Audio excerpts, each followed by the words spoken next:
చీర కట్ట 10,000 బొక్క. పూలు పెట్టా. ఇంకో 15 బొక్క. యాసవకాలం వచ్చింది కదా, ఒడియాలు పెట్టుకోవడానికి పిండి కావాలా? వడియాలు వేసుకోవడానికి ఎవడైనా ఎంత వయ్యారంగా రెడీ అవుతాడా? కర్ర లేదు కానీ అంబానీ దగ్గర నుంచి కార్డు కావాలంట. బిర్యానీ వండదు, బయట వడ్డించిన బిర్యానీ నచ్చదు. ఇలా వండి వడ్డిస్తుంటే కకృతి కన్నీళ్ళ రూపంలో వచ్చేస్తుంది. అమ్మ నైట్ అయితే నరకం కనబడుతుంది. నిద్ర రాదేంట్రా నారాయణ? కోటీశ్వర్లందరూ పడుకునే ముందు పుస్తకాలు చదువుతారని కోటికి వెళ్ళి మరీ కొనుక్కుని తెచ్చుకున్నా. కోటీశ్వర్లు ఎలా కావాలా? కనీసం కొనుకన్నా రావాలి కదా. బొక్కల బోరు కొడద్దేంటి? అందుకే మిడిల్ క్లాస్ వాడు ఎప్పుడు మిడిల్ గానే ఆలోచించాలి. పుస్తకాలకి పెట్రోల్కి డబ్బులు బొక్క. ఎక్కడ ఉంది ఇది? రిలాక్స్ గా రీల్స్ చూద్దాం. ఏమండి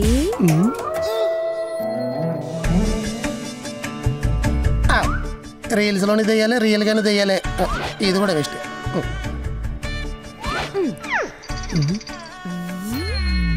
బాబాయ్ చీర కట్ట 10,000 బొక్క. పూలు పెట్టా. ఇంకో 15 బొక్క. సెంటు కూడా కొట్టా. ఇంకో 25 బొక్క. టోటల్ 50. ఇటుకంత అవ్వలేదు. నేను కూడా ఈటికైనట్ల గురించి అంటలేదు. నువ్వు ఎంత ఎఫర్ట్ పెట్టి రెడీ అయ్యావంటే తర్వాత ఎంత కేటాకిస్తావు అని దాని గురించి అంటున్నా. ఏం పెట్టుకొచ్చావు ఇందులో? పెళ్ళి ఇన్ని సంవత్సరాలు అయిపోవటం వల్ల మిమ్మల్ని మోసం చేయటం కష్టం అయిపోతుందండి. కనిపెట్టేస్తున్నారు. మరి నైట్ అయితే నన్ను సినిమాలో ఇంగ్లీష్ దయ్యంలో ఓ మురికి రేటి ఒకటి వేసుకొచ్చి స్నానం కూడా చేయకుండా నా పక్కన చేరతావు. సడన్ గా సీర కట్టుకొచ్చి డెబ్యూ ఫిల్మ్ హీరోయిన్ లో ఓవర్ యాక్టింగ్ చేస్తే కనిపెట్టలేదు. రెడీ అవటానికి 2 గంటలు బొక్క. ఇంక నేను ఓపెన్ అయిపోతానే. ఇది మన ఒరిజినల్ బాడీ లాంగ్వేజ్. చెప్తే విన్నావా? ఓవర్ మేకప్ వేసుకుని ఓవర్ యాక్టింగ్ చేస్తే ఇటు దగ్గర దొబ్బదని. నువ్వు మంచం పక్కకి ఎప్పుడు దూరేవే మౌన పిల్లి మొహందానా? ఇప్పుడు రావడమైనా ఒలింపిక్స్ లో ఉండగా కూడా ఎప్పుడైనా వచ్చేసావా? అబ్బా మరి చూడు, పర్మిషన్ లేకుండా పడగదిలోకి వచ్చేస్తుంది అచ్చుకొక్క పిల్ల ముచ్చుమొక్క వేసుకుని. మరదలకి మర్యాదలు ఉండవా? డోర్ తీసుంటే దూరిపోవడమే. మర్యాదలు లేకపోయినా కనీసం సమయాలన్నా పాటించి, లేదంటే నా సంసారం 70mm సినిమా అయిపోద్ది. ఏమంటావే? పితృదేవతల కోసం పెట్టిన పిండలా తలకేసుకుని అట్ట చూస్తావంటే నువ్వేం చెప్పవా దీనికి? నేను చెప్తేనే వచ్చింది. మంచం పక్కన దాక్కోమని చెప్పావా? పోనీ బాత్రూమ్ లో బొమ్మని చెప్పపోయావా? పంచనా ప్లాన్ ఏంటో అడగండి, లేదంటే నాకు చెప్ప బుద్ధిగా. మనకు మళ్ళీ ఇది ఒకటి ఉందేటి? దేనికో అంటే యాసవకాలం వచ్చింది కదా, ఒడియాలు పెట్టుకోవడానికి పిండి కావాలా? వడియాలు వేసుకోవడానికి ఎవడైనా ఎంత వయ్యారంగా రెడీ అవుతాడా? మరి మనకు అంతకన్నా పెద్ద ప్రోగ్రామ్స్ ఉంటే 3 చెడదబ్బా ఉంటే మూతి మీద గుద్దుతా. చెడదబ్బని చెప్పు. సమ్మర్ వచ్చింది కదా, చల్లబట్టడానికి ఏదైనా వెకేషన్ కి తీసుకెళ్తా. వేసుకుని వచ్చావా? కాదు మామూలు అసలే. అయినా మనం చల్ల ప్రదేశాల్లో సంచరించడానికి మనకు వచ్చి శాలరీ లేదు, సహకరించం. కావాలంటే ఏసీ సర్వీసింగ్ చేపిస్తాను, 16 లో పెట్టుకుని ఫుల్ గా చల్లబడు. బిల్లు ఎంత వచ్చినా పర్లేదు, దీంతో బెగ్గింగ్ చేయించాను కట్టేద్దాం. మంచి పక్కకి ఎందుకు దూరావు? చూడు. మీ బదులు మహేష్ బాబుని చేసుకోవాల్సింది. సంవత్సరానికి 4 సార్లైనా శీతల ప్రదేశాలకు తిప్పేవాడు. అప్పుడు ఇలా డల్లి మొహం కాకుండా నమ్రతా శిరోత్కర్ మొహం వేసుకుని కొట్టాలి. తిట్టుకోవటం ఆపి టూర్ తిప్పడం ఏమన్నా ఉందా? చెప్పాను కదా శాలరీలు సహకరించమని. ఏదో ఆలోచించారు. శాలరీలు పెరిగితే సమ్మర్ కంపేస్తారా? అప్పు చేసినా సరే నేను అండమాన అడవులు వదిలేస్తాను. అయితే రేపు బాస్ని భోజనానికి రమ్మనండి. ఏం చెప్పి దీన్ని తినమని చెప్పా? మరి నువ్వు మంచి పక్క ఎందుకు దూరావు? మీ గొడవలో పిండి వంటలు వండుతున్నా, రమ్మని చెప్పండి. కారణం లేకపోయినా కాకిలే వాలిపోతాయి. నువ్వు పిండి వంటలు వండుతావా? అయ్యో టైం అయిపోతుంది.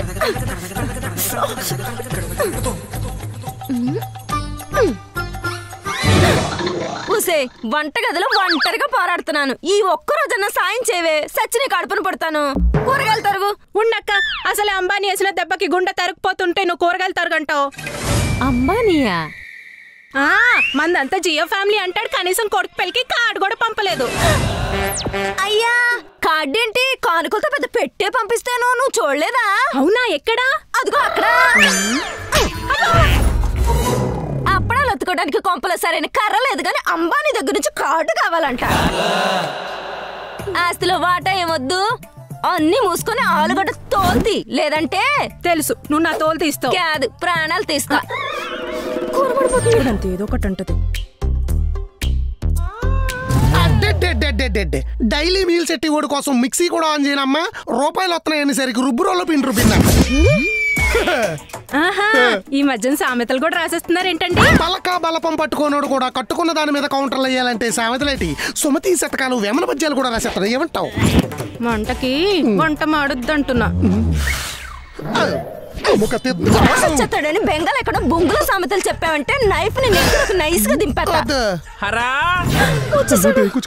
ఇంట్లో వంట తిని ఇసుకొచ్చి ఉంటుంది, బయట భోజనం అనగానే బయలుదేరిపోయాడు. నువ్వు రాసావు ఏదో గురుగారు బొచ్చులో శిష్యురాలు సాయం. ఇంకరాకే ముందెళ్ళి బాస్ ని బుజ్జగించండి, భోజనాలు ఎట్టి బొబ్బ పెట్టేయాలి. బొబ్బ పెట్టాలంటే బత్తడి బియ్యం ఉండాలి. నువ్వు కొయ్యి. ఏంటి సొక్క సెల లూజుగా ఉంది? భోజనాలు అన్నారు కదా, బట్టలు బిగుగా ఉంటే పొట్టలకు దిగదని. అమ్మా ప్రోగ్రాముల ప్రభావం అనుకుంటా ప్రతి ఒక్కడు ప్రాసల భాషలోనే మాట్లాడుతున్నాడు. డైలాగ్ లాపి డైనింగ్ టేబుల్ దగ్గర వెళ్ళిపోదామా? టిఫిన్ చేయకుండా తిన్నా ఎక్కడికి వచ్చి కాసేపు అయితే కళ్ళు తిరిగి పడిపోతా. అలాగే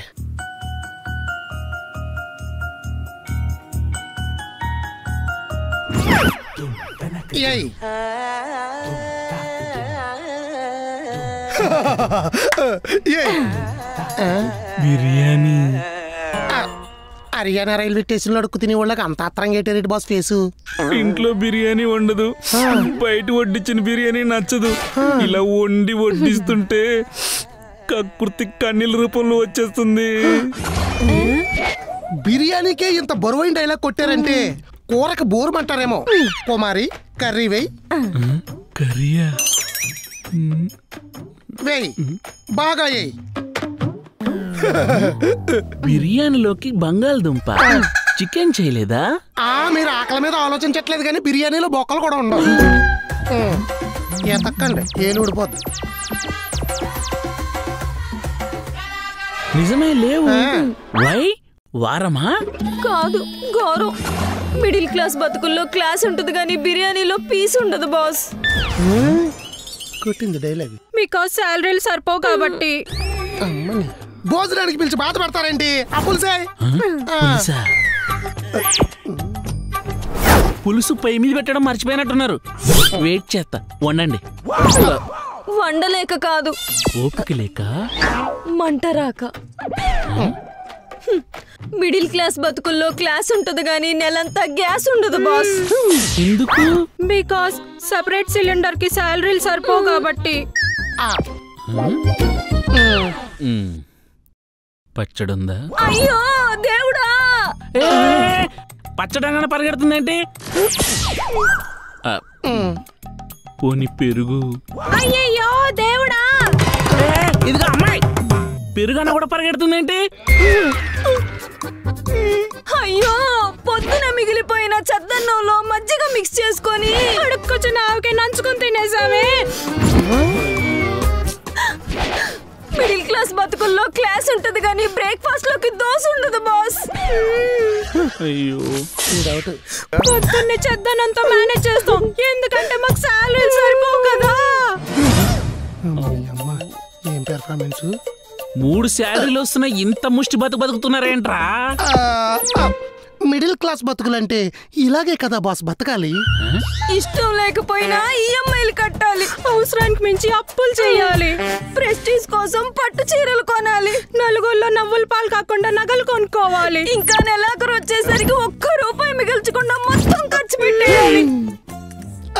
మిడిల్ క్లాస్ బ్రతుకులంటే ఇలాగే కదా బాస్ బతకాలి. మీకు తెలియకుండా చాలా తేడాగా బతికేస్తున్నారా? శాలరీలు పెంచండి, చక్కగా బతికేస్తాం. ఎప్పుడు తినే మీ భోజనం కోసం కాకపోయినా అప్పుడప్పుడు వచ్చి తినే నా భోజనం కోసమైనా మీకు శాలరీ హైక్ చేస్తాను. తొందరగా చేయండి. ఒరే అకౌంటెంట్, అరగాడ ఫ్యామిలీకి 20%, పోను 30% హైక్ చేయరా.